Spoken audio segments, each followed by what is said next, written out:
नमस्ते, मैं Rajesh sir book keeping and accountancy के सेकेंड लेक्चर में आपका स्वागत करता हूं। And I am going to start chapter number 1 introduction to partnership and partnership final account. What are we going to learn in this lecture? इस lecture में हम क्या सीखने वाले हैं? इस लेक्चर में हम टोटल 5 टॉपिक्स के बारे में जानने वाले हैं। Number 1, meaning of partnership. Number 2, definition of partnership. Number 3, features of partnership form. Number 4, partnership deed. And number 5, importance of partnership deed. तो चलिए शुरू करते हैं टॉपिक नंबर 1 से। Meaning of partnership. पार्टनरशिप के बारे में जानने से पहले हम सोल प्रोप्राइटरशिप के बारे में जानेंगे और ये जानेंगे कि सोल प्रोप्राइटरशिप और पार्टनरशिप के बीच क्या डिफरेंस होता है। सोल प्रोप्राइटरशिप यह सोल ट्रेडर के नाम से भी जाना जाता है। यह एक प्रकार का बिजनेस ऑर्गेनाइजेशन होता है जिसमें एक व्यक्ति का स्वामित्व होता है। सोल ट्रेडर अपने बिजनेस का सिंगल ओनर होता है। वह किसी के साथ अपने बिजनेस का प्रॉफिट एंड लॉस शेयर नहीं करता और इस तरह के बिजनेस में वह अकेले ही कैपिटल लगाता है। अब हम पार्टनरशिप के बारे में जानेंगे। पार्टनरशिप का मतलब होता है भागीदारी या साझेदारी। पार्टनरशिप यह दो से अधिक व्यक्तियों का समूह है जिन्होंने किसी बिजनेस को करने के लिए और प्रॉफिट कमाने के उद्देश्य से अपना कैपिटल लगाया हो। पार्टनरशिप बिजनेस स्टार्ट करने के लिए कम से कम 2 मेंबर्स की ज़रूरत होती है और पार्टनर्स की अधिकतम संख्या कंपनी एक्ट 2013 के हिसाब से 50 होना चाहिए। इस बिजनेस में पार्टनर्स की लायबिलिटी अनलिमिटेड होती है और बिजनेस में जो भी प्रॉफिट या लॉस होता है पार्टनर्स उसे शेयर करते हैं। अब हम देखेंगे कि पार्टनरशिप का मीनिंग क्या होता है।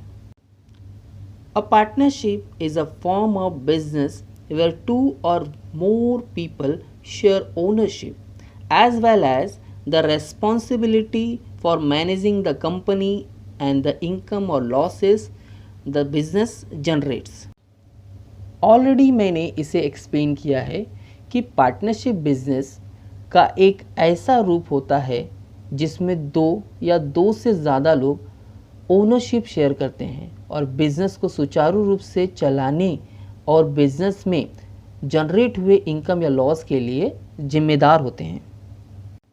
Now our second topic is definition of partnership. Indian partnership act 1932 section 4 में पार्टनरशिप को कुछ इस तरह से डिफाइन किया गया है। Partnership is the relation between persons who have agreed to share the profit of a business carried on by all or any of them acting for all. Partnership मतलब साझेदारी। यह उन व्यक्तियों के बीच का संबंध है जो सभी या किसी के द्वारा सभी के लिए कार्य करते हुए किए गए बिजनेस के प्रॉफिट को शेयर करने के लिए सहमत हो जाते हैं। टॉपिक नंबर 3 है features of partnership firm. Features का मतलब क्या होता है? फीचर्स का मतलब होता है विशेषताएं। तो हम देखेंगे कि पार्टनरशिप फर्म की क्या विशेषताएं होती हैं। पहला फीचर्स है एग्रीमेंट। पार्टनरशिप बिजनेस में पार्टनर्स के बीच एग्रीमेंट अर्थात समझौता होता है। यह एग्रीमेंट रिटन या ओरल मतलब लिखित या मौखिक हो सकता है। रिटन एग्रीमेंट को प्राथमिकता दी जाती है क्योंकि इसे कोर्ट में एक प्रूफ के रूप में इस्तेमाल किया जा सकता है और इस तरह के रिटन एग्रीमेंट को हम पार्टनरशिप डीड भी कहते हैं। नेक्स्ट फीचर्स है number of partners. Partnership business को स्टार्ट करने के लिए मिनिमम 2 पार्टनर्स की ज़रूरत होती है और कंपनी एक्ट 2013 के तहत मैक्सिमम पार्टनर की संख्या 50 होती है। नेक्स्ट फीचर्स है लॉफुल बिजनेस।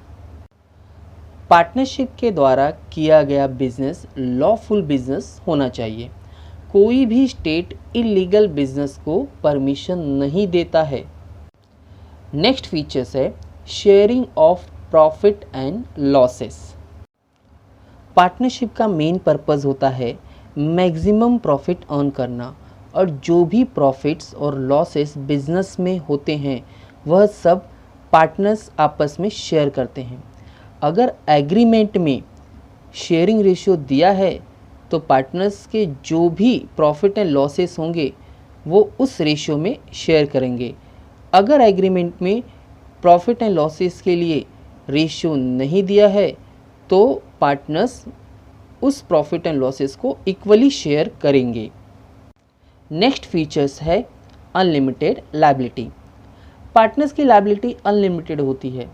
अगर बिजनेस में ऐसा सिचुएशन हो जाए कि बिजनेस का एसेट बेचने के बाद भी पार्टनर्स लायबिलिटी पे ना कर पाए तो इसका पूरा भार पार्टनर्स पर आता है।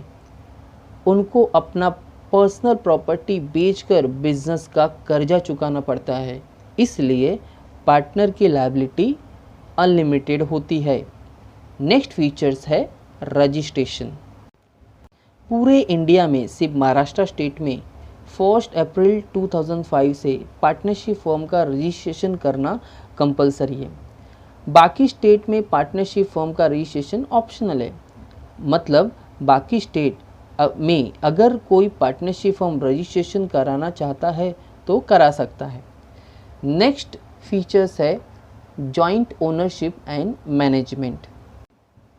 हर एक पार्टनर बिजनेस के प्रॉपर्टी का जॉइंट ओनर होता है और हर एक पार्टनर को इक्वल राइट्स होता है बिजनेस को मैनेज करना। नेक्स्ट फीचर्स है प्रिंसिपल एंड एजेंट। हर एक पार्टनर दो भूमिका यानी प्रिंसिपल और एजेंट के रूप में काम करता है। बिजनेस के बाहरी लोगों के साथ काम करने के लिए पार्टनर प्रिंसिपल यानी मालिक के रूप में काम करता है और अपने बिजनेस पार्टनर के साथ वो एजेंट के रूप में कार्य करता है। और लास्ट फीचर्स है डिसोल्यूशन। किसी भी पार्टनरशिप बिजनेस को डिसॉल्व मतलब बंद किया जा सकता है। अगर कोई पार्टनर बिजनेस को बंद करना चाहता है तो उसे 14 दिन का नोटिस देना पड़ता है। अगर कोई पार्टनर मर जाए या रिटायर हो जाए या इंसॉल्वेंट मतलब भिखारी हो जाए तो भी पार्टनरशिप बिजनेस बंद हो सकता है।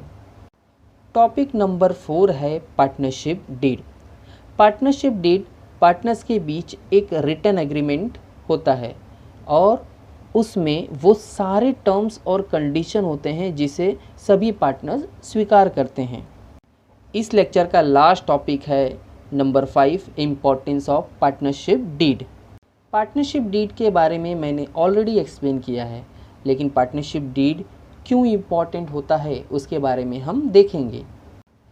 पार्टनरशिप डीड सारे पार्टनर्स के राइट्स, रिस्पॉन्सिबिलिटीज़ और लायबिलिटीज़ को कंट्रोल और मॉनिटर करता है। पार्टनरशिप डीड के कारण ही पार्टनर्स के बीच किसी विवाद या आपसी झगड़े से बचा जा सकता है। पार्टनरशिप डीड के कारण पार्टनर्स में प्रॉफिट और लॉस डिस्ट्रीब्यूशन रेशियो को लेकर कोई कंफ्यूजन नहीं होता है और हर एक पार्टनर्स की रिस्पॉन्सिबिलिटी पार्टनरशिप डीड में क्लियरली मेंशन होता है। मैं उम्मीद करता हूं कि बुक कीपिंग एंड अकाउंटेंसी के चैप्टर 1 के ये कुछ टॉपिक आपको समझ में आए होंगे। अगर नहीं आए हैं तो वीडियो को एक बार फिर से देखिए, और अगर आपको समझ में आ गया है तो इन टॉपिक से रिलेटेड मैं कुछ क्वेश्चंस पूछूंगा अपने नेक्स्ट वीडियो में। तो मिलते हैं अगले वीडियो में कुछ क्वेश्चंस के साथ।